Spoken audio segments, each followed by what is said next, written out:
Ant-Man est le dernier film de la phase 2 du MCU. On y suit Scott Lang, jeune père qui va se retrouver incarcéré à cause d'affaires de cambriolage. Il sera libéré mais sous condition. Il est en galère financière et ne peut plus voir sa fille. Un peu plus tard, il se retrouvera impliqué dans le vol d'une maison. Et ce n'est nul autre que le domicile d'Hank Pym, l'un des plus grands scientifiques du monde. Donc voilà. Si vous n'avez pas vu le film, je vous invite à quitter la vidéo. Et allez, c'est parti. Le film est plutôt cool, on nous introduit un nouveau personnage avec une nouvelle histoire, mais contrairement à Thor ou aux Gardiens de la Galaxie, qui nous instauraient un nouvel univers grandiose, ici on est beaucoup plus terre à terre, et on se rapproche beaucoup d'Iron Man. Iron Man qui sera la source d'inspiration de beaucoup d'autres films d'ailleurs. J'en parlais lors de ma review du Soldat d'hiver, mais la tendance à adoucir l'univers et les personnages, comme dans Iron Man justement, bah c'est plutôt cool en vrai. C'est une super manière de respirer ou de décompresser avant les événements tragiques qui risquent d'arriver. Donc maintenant parlons un peu plus des personnages. Ils sont tous agréables.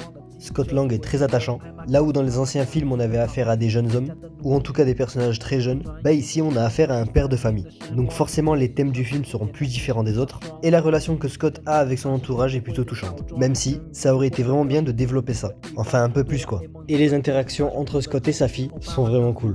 Ça fait vraiment beaucoup de peine de voir ça. Ensuite, nous avons Hank Pym. J'avais peur qu'on ait un vieux sénile dans le film, mais au contraire, on a un personnage très charismatique, mais son plus grand intérêt réside dans le fait qu'il ait peur.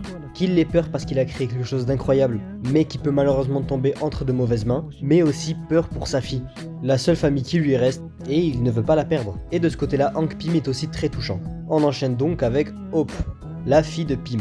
Bon, elle est plutôt agréable, jeune femme frustrée, en voyant son père choisir Scott au lieu d'elle pour accomplir une mission très importante, elle finit par comprendre le pourquoi du comment, et voilà quoi. J'ai beaucoup aimé la relation de rivalité avec Scott, mais bon, le côté tension amoureuse, bof quoi. Si ça se développe plus dans les prochains films, ça pourrait être intéressant, mais à ce niveau-là, bon, bof quoi. Maintenant, l'antagoniste, Darren Cross. En fait, on a juste pris les méchants d'Iron Man et on a recommencé. Donc rien de bien folichon quoi. Par contre, j'applaudirais son costume, qui est plutôt joli. Donc bah voilà, on va conclure avec quelques points positifs. Même si en termes de décor le film ne se démarque pas par rapport aux autres, toutes les scènes propres au personnage d'Ant-Man sont vraiment super jolies. Donc bah là vous avez compris, je parle des scènes en miniature. C'est super bien fait, on ressent vraiment le danger et la pression d'Ant-Man quand il est rétréci, et c'est sympa. Par contre, malheureusement, ça fait que les scènes de combat sont moins impressionnantes, parce qu'on ne voit pas. Mais bon, on peut dire que ça change. Et la scène dans le monde quantique, si on peut appeler ça comme ça, est vraiment super jolie. Voir Ant-Man rétrécir petit à petit et avoir des sortes de visions, de flash, bah c'était plutôt cool. Et aussi, autre point positif, les acteurs sont super cool. Je ne parle pas spécialement de jeux d'acteurs, parce que oui, ils sont sympas, mais je parle de leur tête. Leur tête est vraiment cool. Je sais pas comment l'expliquer, mais ils ont tous des bonnes têtes. Que ce soit Scott, Hank Pym ou Hope, ils sont tous super agréables. Après, je me dis aussi que c'est peut-être parce que c'est des types de personnages qu'on n'a pas encore vus dans le MCU. Aucun autre n'est comparable à Scott. Aucun autre n'est comparable à Hank Pym. Bon, elle est peut-être un petit peu Tony. Et personne n'est comparable à Hope. Bon, aussi peut-être un petit peu à Natasha. Mais bon, dans l'ensemble, ce sont des très bons personnages. Et le film était plutôt cool.